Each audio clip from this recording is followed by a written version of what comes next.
If you're looking for a drone around the $300 price mark, the DJI Mini SE is definitely the best buy right now.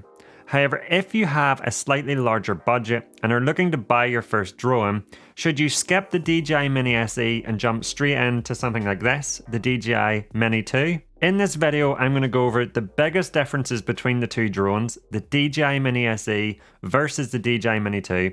And if you're currently trying to decide which one to get, hopefully this video will help you make a decision.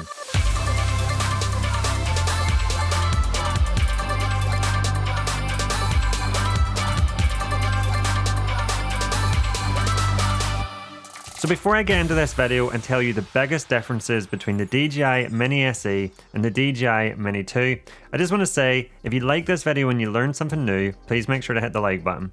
And if you're new around here and haven't subscribed and like drone related videos, please make sure to hit that subscribe button and make sure the notification bell is on so you don't miss any of my other videos. So the first big difference between the Mini 2 and the DJI Mini SE is the image and video resolution. The Mini 2 and the Mini SE differ quite a lot when it comes to camera quality. The DJI Mini SE is actually more similar to the original Mavic Mini in this area.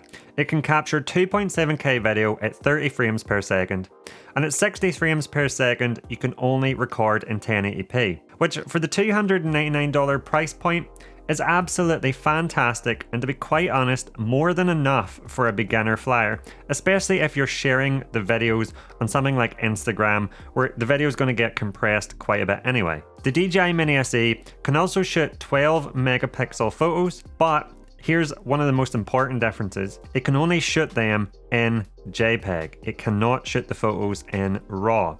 And if you're someone who likes to tweak your photos, that's quite an important difference. The Mini 2 can obviously record in much higher quality. It can record 4K video at 30 frames per second. Now, it can also only shoot 12 megapixel photos like the Mini SE, but the Mini 2 can shoot them photos in RAW, which, as I mentioned, gives you much more flexibility when it comes to editing them photos. And if you want to see the flexibility that RAW photos give you, I have a video on how to color grade and edit RAW photos, and it's really a good watch if you don't understand the full capabilities of RAW photos. It shows you just how much you can save a photo if you haven't got your exposure right, and how much you can push a photo to make it look really cinematic and really epic. I'll link that video above. It's worth a watch, just so you get an understanding of the potential of RAW photos. Now, both the DJI Mini 2 and Mini SE have 4 times digital zoom when in 1080p mode, and this allows you to zoom in on objects from a safe distance. But again, it's worth pointing out that this is a digital zoom and not an optical zoom. The next thing I want to talk about is motors and propellers. Something to be aware of is that the DJI Mini SE actually has the upgraded motors and propellers from the DJI Mini 2. And this is important because if you had the original Mini 1, you'd know that you got wind warnings a lot. That drone would really struggle on even moderately windy days. Well, now with the DJI Mini SE, the flyability in the wind is that much better because of them upgraded motors and propellers from the Mini 2. And if you've flown the Mini 2 or even the new Mini SE, you'll know just how well them drones handle in the wind. And that's a really good upgrade that the Mini SE gets. So in this regard, the Mini SE and the Mini 2 are actually the same when it comes to motors and propellers. The next biggest difference between the two drones is the flight range and transmission. So this is the biggest differentiator for me between the Mini SE and the Mini 2. With the Mini 2, you get OcuSync 2.0 technology, and that's for the transmission, compared to the Mini SE, which has enhanced Wi-Fi transmission. When flying a drone, transmission signal is absolutely critical. You want to have trust in the drone that no matter where you fly it, you're always going to have a strong and reliable connection, not only to maneuver the drone, but also to see what the drone sees. This helps you get much better shots, it helps you be much more productive when you're out flying your drone, and as a first-time pilot, having return to home kick in because you've lost transmission signal is unnerving. Return to home is a fantastic feature and it works very reliably.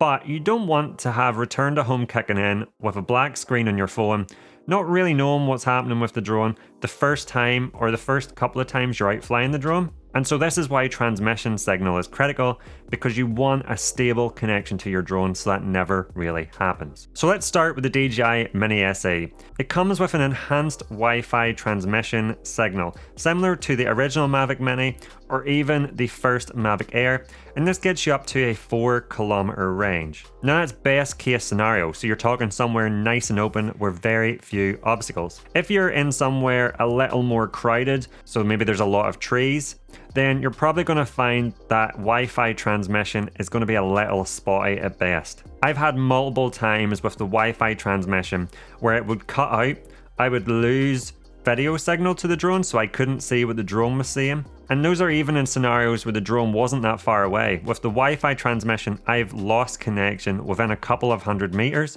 just because I've dipped behind a tree momentarily or things like that. I have found the Wi-Fi transmission to be spotty at best. The Mini 2, however, comes with AugiSync 2.0 transmission, and this is absolutely fantastic. It's near perfect. You get up to 10 kilometers range with this transmission, but really it's not the range that's important, because you're never going to be flying the Mini 2 10 kilometers away, I'm telling you now.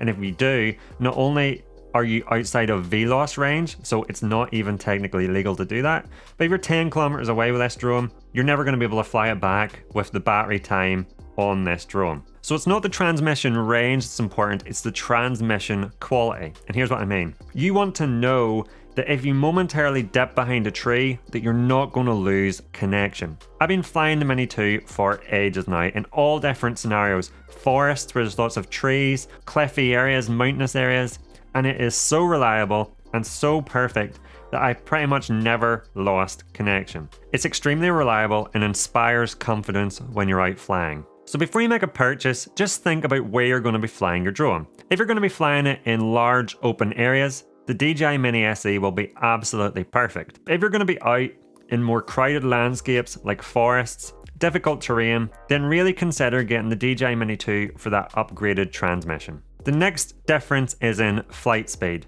Although max speed is usually not a concern for most, the DJI Mini SE and DJI Mini 2 do differ here. Max speed can come in handy when you're trying to get your drone into position quickly to get lots of cinematic shots on a battery charge before having to bring it back and change it.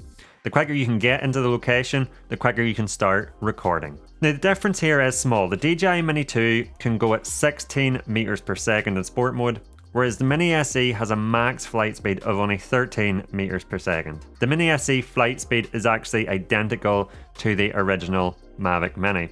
So you can see there is a difference. The difference is slim at best. Direct download and faster editing. So the Mini 2 comes with a few extra features which make downloading and editing files easier, especially on the move. The Mini 2 comes with something called Quick Transfer, and it allows you to quickly transfer your media onto something like your phone just by having the Mini 2 next to your device. This is pretty fast too. It actually goes at about 20 megabytes per second transfer rate. And this is great for when you're out and about and want to get content on social media, for example. It also has instant editing, allowing you to trim the footage how you like, optimizing storage. The Mini SE doesn't have either of them features, unfortunately. So if you want to record footage, download it to your phone, edit it, and get it on social media when you're out and about, then the Mini 2 is probably the drone for you. Another big area of difference between the two drones is the remote controller. This is one of the biggest differences between the Mini SE and the DJI Mini 2. The Mini SE comes with a much more compact controller, the same as the original Mavic Mini controller or the original Mavic Air. The controller has detachable sticks and fold-out legs on the bottom which you attach your phone onto, making this arguably the better and more compact controller for someone on the move. The DJI Mini 2 comes with DJI's newer, chunkier, improved controller, and if space isn't as critical for you, this is arguably the better controller to use. The phone mount is much more sturdy and much nicer to use in general, and the size of it just makes it much more ergonomic for long use. Having the phone on the top and just a nice hold for your hands, I think everyone online agrees that this is a much improved controller. So in this case, each controller has differing appeals. The Mini SE controller is much more compact and better for traveling. If maybe, for example, you're taking your drone on a backpack or out on the bike, you could absolutely get the Mini SE in one of the pockets of a cycling jersey and the controller of the Mini SE in another one of the pockets of a cycling jersey, whereas something like this isn't going to fit into that cycling jersey, for example. So if you travel a lot, the Mini SE controller is probably more suited. But if you want the newest, best controller for the DJI Mini series, then I would arguably say this is the better controller to have with the DJI Mini 2. So for a conclusion, if I was on the market today for a small compact drone and I was trying to make a decision between the Mini SE and the Mini 2, which one would I buy? Well, for me, I think the transmission would really sway me. As a new flyer, I'd want as little disconnection and transmission issues as possible. And for that, the Mini 2 would sway me as it has a much stronger connection in all scenarios. While both drones are extremely powerful, the Mini 2 has a slightly extended flight range, higher resolution, and better transmission. This, in my opinion, makes the extra price for the Mini 2 justifiable. However, the Mini SE is not a step down, and first-time flyers will probably find that drone is more than enough to get started with, and even to create some beautiful footage and beautiful photos with. So hopefully that video helps you when it comes to making the decision between which one of these little powerful drones you should buy. And if you've liked this video and learned something new, please make sure to hit the like button. And if you're new around here and haven't subscribed and like drone related content, please make sure to hit that subscribe button and make sure the notification bell's on so you don't miss any of my other videos. Thank you so much for watching this one to the end. I'll see you in the next one.